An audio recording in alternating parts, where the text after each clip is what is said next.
Hello everyone, welcome back to my channel manifestation is real. और हम यहाँ पे बात करते हैं लॉ ऑफ अजम्पशन की और किस तरह से इसे यूज़ करके आप अपनी सारी डिज़ायर्स को इजीली मैनिफेस्ट कर सकते हो। आज मैं आप लोगों के साथ एक सक्सेस स्टोरी शेयर करने वाली हूँ और ये सक्सेस स्टोरी आप लोगों को ये बताएगी कि अभी कितना भी डिफ़िकल्ट टाइम चल रहा है आपका, आप कितने ही स्ट्रगल कर रहे हो, सर्कमस्टेंसेस कितने ही ख़राब हैं, आपके एसपी के साथ कितना ही झगड़ा हो गया है, आपका एसपी कितना ही आपके लिए नेगेटिव बोल रहा है या फैमिलीज़ भी इंक्लूड हो गई हैं, फिर भी सारे सर्कमस्टेंसेस आपके फेवर में हो जाएंगे अगर आप अपने अजम्पशन में परसिस्ट करते रहे। तो ये सक्सेस स्टोरी है अपने पास्ट से उभरने की, अपने सेल्फ कॉन्सेप्ट को 0 से 100 पे पहुंचाने की और अपनी रियलिटी में एग्जैक्टली वो सारी चीज़ें मैनिफेस्ट करने की जिनके वो सपने देखती थी बट अपने आप को डिजर्विंग नहीं मानती थी। इस साल आपने जितनी भी नेगेटिविटी देखी, जितना भी दुख देखा या जो भी स्ट्रगल आपने देखी, अभी आप किसी भी कंडीशन में हो, सब ठीक हो जाएगा अगर आप एक चीज़ समझ लो कि आपके थॉट्स ही मैनिफेस्ट होते हैं और कुछ मैनिफेस्ट नहीं होने वाला ज़िंदगी में। आपके सर्कमस्टेंस आगे मैनिफेस्ट नहीं होंगे अगर आप इन्हें सोचना बंद कर दो। आपके आसपास के लोग आपको कुछ हार्म नहीं कर सकते अगर आप उन्हें पावर देना बंद कर दो, जो भी है अभी। लेकिन अगर आप अपने अफर्मेशंस कर रहे हो, अपने गोल के लिए फोकस्ड हो, तो आपको एक ना एक दिन सक्सेस ज़रूर मिलेगी। ये जो मेरी क्लाइंट है, इन्हें पूरा 1 साल लगा अपना स्पेसिफिक पर्सन मैनिफेस्ट करने के लिए, लेकिन इवेंचुअली इन्होंने मैनिफेस्ट कर लिया है। एंड फरवरी 2026 में इनकी शादी है इनके एसपी से। मैं इनको जनवरी 2025 से जानती हूँ, मतलब जनवरी 2025 में इन्होंने मुझे पहली बार कांटेक्ट किया था और तब ना ये अपने अननोन स्पेसिफिक पर्सन को मैनिफेस्ट कर रही थी और इनकी एज उस वक्त कुछ 38-39 ईयर्स की थी। मतलब इनकी लाइफ में कोई एसपी नहीं था और एज भी थोड़ी ज़्यादा हो गई थी, तो इनको लग रहा था बहुत डिफ़िकल्टीज आ रही थी, क्योंकि जो नॉर्मल तरीके होते हैं शादी.com पे जाना या ये सारी चीज़ें करना, ये सब कर रही थी बट कुछ हो नहीं रहा था। तो फिर इन्हें मैनिफेस्टेशन के बारे में पता चला और इन्होंने मैनिफेस्टेशन का सहारा लिया। अब ये जो कहानी है ना, यहाँ पे आपको ये समझ में आएगा कि कैसे ट्रांजिशन होता है। इनके पास एक कोई भी नॉन स्पेसिफिक पर्सन नहीं था, बट फिर इनके पास एक स्पेसिफिक पर्सन आया, उन्होंने उसे मैनिफेस्ट किया एंड अब फाइनली इन्होंने उससे शादी मैनिफेस्ट कर ली है। तो जब मेरे पास आई थी तभी इनकी एज को 38-39 की थी, एग्जैक्टली मुझे नहीं याद है, बट हाँ इतनी तो थी। एज मैं इसलिए बता रही हूँ क्योंकि आपको समझ में आएगा कि कितना मतलब सर्कमस्टेंसेस कितने टफ होते हैं और कितना प्रेशर हो रहा होगा इनके ऊपर, बट फिर भी इन्होंने हिम्मत नहीं हारी। तो इनका कुछ पास्ट एक्सपीरियंस ऐसा था, उनकी 5 साल पहले किसी के साथ एंगेजमेंट हुई थी और शादी होने वाली थी और वो पूरा एक अरेंज मैरिज सेटअप था। क्या हुआ कि इनका जो जिससे शादी होने वाली थी उस लड़के का कहीं अफेयर था और एंड मोमेंट पे उसने मना कर दिया। इवन एंगेजमेंट भी हो चुकी थी इनकी, है ना। तो एंगेजमेंट के बाद इनका रिश्ता टूटा था, तो वो एक शॉक इनके दिमाग में रह गया था और एक बैड मेमोरी, और जिसकी वजह से इन्होंने डिसाइड किया कि अभी कभी शादी नहीं करेंगी। लेकिन फिर विद टाइम धीरे धीरे इन्होंने खुद को हील भी किया और एक अंदर से डिज़ायर आई कि नहीं, मुझे भी एक पार्टनर चाहिए, मुझे भी घर बसाना है, मुझे भी एक परिवार चाहिए। तो इन्होंने डिसाइड किया कि ये मैनिफेस्ट करेंगी। फिर सबसे पहले जो अननोन स्पेसिफिक पर्सन मैनिफेस्ट करते हैं उनमें क्या होता है कि आपको एक लिस्ट बनानी होती है कि मुझे कैसा कैसा इंसान चाहिए, ठीक है। अब आपने लिस्ट तो बना ली कि मुझे एक ऐसा इंसान चाहिए। उसके बाद होता है सेल्फ कॉन्सेप्ट असेसमेंट कि आपको क्या लगता है कि ये जो लिस्ट बनाई है आपने, आप इसे डिज़र्व करते हो, आपके लिए इजी है। तो वहीं पे बहुत ज़्यादा प्रॉब्लम आ रही थी। तो इससे मुझे ये कंक्लूजन निकला कि इनका जो सेल्फ कॉन्सेप्ट है वो वीक है। मतलब ये जो लिस्ट बनाई थी इन्होंने, ये इन्हें लग ही नहीं रहा था कि ये इसे मैनिफेस्ट कर सकती हैं या एक ऐसा इंसान इनकी ज़िंदगी में आ सकता है। फिर उसके बाद हमने इनके सेल्फ कॉन्सेप्ट के ऊपर वर्क किया था। 2-3 मंथ्स लगातार हम लोग कनेक्टेड थे। मुझसे एक सवाल पूछा जाता है कि मैम क्या सेल्फ कॉन्सेप्ट इम्प्रूव नहीं होगा तो हम मैनिफेस्ट नहीं कर पाएंगे क्या कुछ? तो ऐसा नहीं है। आपका सेल्फ कॉन्सेप्ट अगर वीक भी है तो आप मैनिफेस्ट कर सकते हो और अपने डिज़ायर भी मैनिफेस्ट कर सकते हो, बट प्रॉब्लम फिर उसको सस्टेन करने में आएगी। आप 24 घंटे मैनिफेस्ट कर रहे हो, बट जैसे जैसे आपका सेल्फ कॉन्सेप्ट इम्प्रूव होगा वैसे वैसे आपकी रियलिटी भी इम्प्रूव होगी। मतलब आप वो चीज़ें मैनिफेस्ट कर पाओगे जिससे आपको खुशी मिलती है। अदरवाइज़ अगर आप ये सोचते हो कि मेरे साथ तो हमेशा धोखा ही होता है, तो आप ये ही मैनिफेस्ट करोगे। आपका सेल्फ कॉन्सेप्ट ऐसा है तो आप यही, सेल्फ कॉन्सेप्ट का मतलब क्या होता है? आपकी आइडेंटिटी, आपके मन में आपकी क्या आइडेंटिटी है, तो वही चीज़ आपकी 3D में आती रहेगी। और अगर आप अपना सेल्फ कॉन्सेप्ट ऐसा बना लेते हो कि no, I am deserving, I am loving, I am blessed, मेरे साथ तो सब अच्छा हो रहा है, तो आप ऐसे ही एक्सपीरियंस 3D में एक्सपीरियंस करोगे। इसलिए सेल्फ कॉन्सेप्ट अच्छा होना ज़रूरी है ओवरऑल एक अच्छी लाइफ के लिए। वापस आते हैं इनकी कहानी में। तो जब हम लोगों ने सेल्फ कॉन्सेप्ट के ऊपर काम किया तो इनका सेल्फ कॉन्सेप्ट इम्प्रूव होने लगा और इन्हें खुद के अंदर कॉन्फिडेंस आने लगा। और एक पॉइंट ऐसा भी आया कि इन्हें ऐसा फील होने लगा कि क्या ज़रूरत है किसी पार्टनर की, मैं अपने लिए अकेले ही सफिशिएंट हूँ। तो इस तरह से फेज़ 1 ख़त्म हुआ हमारी कोचिंग का। एंड कंक्लूजन ये था कि सेल्फ कॉन्सेप्ट इम्प्रूव हो गया, she is now more confident. और इन्होंने कहा कि अब मैं डेस्परेट नहीं हूँ, मैं खुश हूँ। अगर मेरी लाइफ में कोई आता है तो भी ठीक है, नहीं आता है तो भी ठीक है, क्योंकि मैं अपने साथ खुश हूँ। फिर उसके बाद हमारी कोचिंग डिसकंटिन्यू हो गई थी एंड 3 मंथ लेटर इन्होंने मुझे वापस से कनेक्ट किया, क्योंकि अभी इन्हें इनका स्पेसिफिक पर्सन मिल चुका था और वो स्पेसिफिक पर्सन इनसे एज में 4 साल छोटा था और उस लड़के का डाइवोर्स हो चुका था।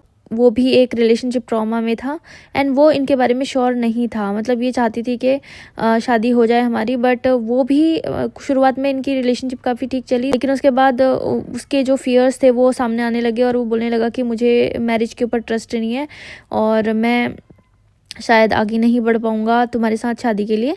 तो फिर इन्होंने मुझसे वापस से कंसल्ट किया था कि मेरी लाइफ में एक स्पेसिफिक पर्सन अब आ गया है और लेकिन ये सर्कमस्टेंसेस है, मैं इसको कैसे ठीक करूं। फिर हम लोगों ने उसके ऊपर काम किया। यहाँ पे हमने एसपीडी क्रिएशन पे ज़्यादा फोकस किया था और सेल्फ कॉन्सेप्ट वर्क कंटिन्यू था अभी भी, क्योंकि इनके दिमाग में लड़कों को लेके कुछ नेगेटिव अजम्पशंस थे, वो हमने ठीक किए और रिक्रिएट किया इनके एसपी को और इवेंचुअली सारी चीज़ें अब नॉर्मल हो चुकी हैं and they are getting married in February 2026। ये तो हो गई पूरी कहानी, लेकिन अब अगर आप लोग कुछ मैनिफेस्ट कर रहे हो रिलेशनशिप से रिलेटेड तो कुछ इम्पॉर्टेंट पॉइंट्स आप लोगों के लिए हैं, वो आपको याद रखने चाहिए अपने एसपी मैनिफेस्टेशन में। सबसे पहली चीज़ जो होता है ना अननोन स्पेसिफिक पर्सन मैनिफेस्ट करते टाइम, जब हम एक लिस्ट बनाते हैं कि हमें एक ऐसा ऐसा पार्टनर चाहिए, और ये उन लोगों के लिए भी है जो कंफ्यूज रहते हैं अपने एसपी को लेकर कि हम इस एसपी को मैनिफेस्ट करें या नहीं करें। तो जैसे मैंने इन्हें बोला था कि आप एक लिस्ट बना लो, अब हो क्या रहा था कि जैसे ही कोई पर्सन की लाइफ में एंटर करता था तो ये उस लिस्ट को चेक करने लग जाती थी कि क्या गुण मैच कर रहे हैं या नहीं कर रहे हैं, और इस वजह से ये बहुत ज़्यादा कंफ्यूज रहती थी। इनको मैंने एक सब्लिमिनल दिया था, इन्होंने एक पर्सनलाइज्ड सब्लिमिनल बनवाया था, तो उस सब्लिमिनल ने भी इनके लिए बहुत मैजिकली काम किया। और उस सब्लिमिनल में कुछ चीज़ें ये थी कि इनको बहुत सारे लोग अप्रोच कर रहे हैं और बहुत सारे नए नए लोग इनसे फ्रेंडशिप करना चाहते हैं, मिलना चाहते हैं। इस तरह के अफर्मेशंस मैंने ऐड किए थे, तो इनकी रियलिटी में सेम चीज़ें शो हो रही थी कि बहुत सारे लोग इनसे जुड़ रहे थे, इनसे कनेक्ट कर रहे थे।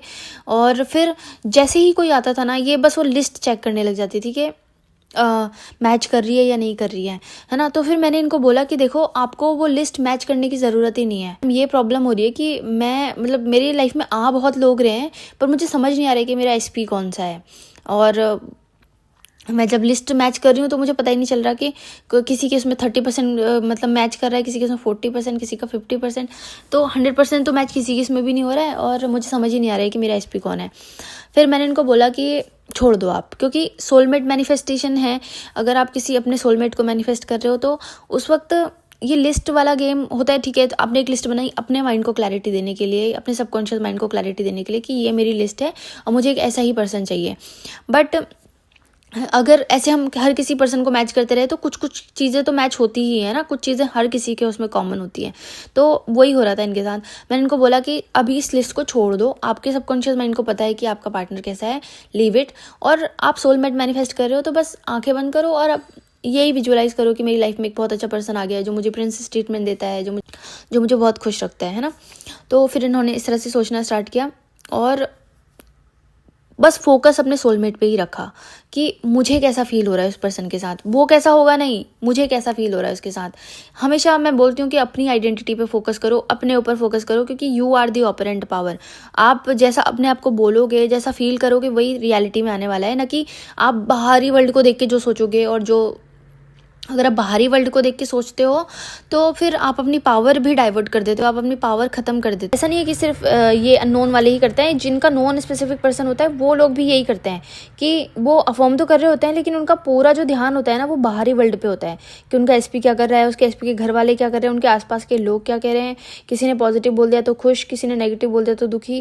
देखो, आपकी आइडेंटिटी बिल्कुल स्ट्रिक्ट होनी चाहिए, आपकी आइडेंटिटी इतनी स्ट्रॉन्ग होनी चाहिए कि कोई कुछ भी कहे आप उस पर विश्वास ही ना करो।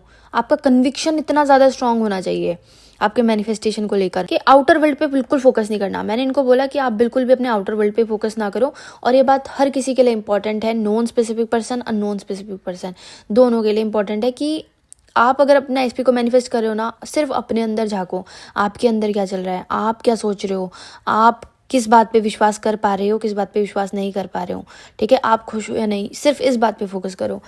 वो जो भी आपका पार्टनर होगा वो अपने आप आ जाएगा अननोन स्पेसिफिक पर्सन्स के लिए। और नॉन स्पेसिफिक पर्सन के लिए आप ये फील करो कि आप लव्ड हो उस पर्सन के द्वारा। तो बस ऐसे ही मैंने इनको बोला कि आप हर किसी इंसान से, मतलब एक काइंड ऑफ होता है ना, बात करना अपनी साइड से बंद कर दो, जज करना बंद कर दो कि कौन मेरा एसपी है कौन नहीं है। बस आप आंखें बंद करो, जस्ट विजुअलाइज अपने आप को कि सब अच्छा चल रहा है, आप मैरिड हो, अपने मन में ऐसे सिनेरियोस क्रिएट करो, live in the end practice करो, है ना। तो इन्होंने वही किया और इनका स्पेसिफिक पर्सन इनको मिल गया इवेंचुअली, ठीक है। बट फिर इन्होंने बोला कि अब देखो क्लैरिटी आने लगी कि अब यही मेरा पर्सन है। तो जब जैसे क्लैरिटी आई उसके बाद एक प्रॉब्लम और हो रही थी कि ये जो वो पुरानी जो होती है ना कि हमारे साथ, मेरे साथ पहले ऐसे हुआ था, कहीं दोबारा ऐसा ना हो जाए, दोबारा ऐसा ना हो जाए, वो वाली चीज़ वापस से आ रही थी। उसके लिए मैंने थोड़ा सेल्फ कॉन्सेप्ट वर्क कराया और कुछ अफर्मेशंस दिए, इन्होंने किया अच्छे से, और अभी भी परसिस्ट कर रही हैं क्योंकि जो ये नेगेटिविटी होती है ना बहुत स्ट्रांगली बसी हुई होती है।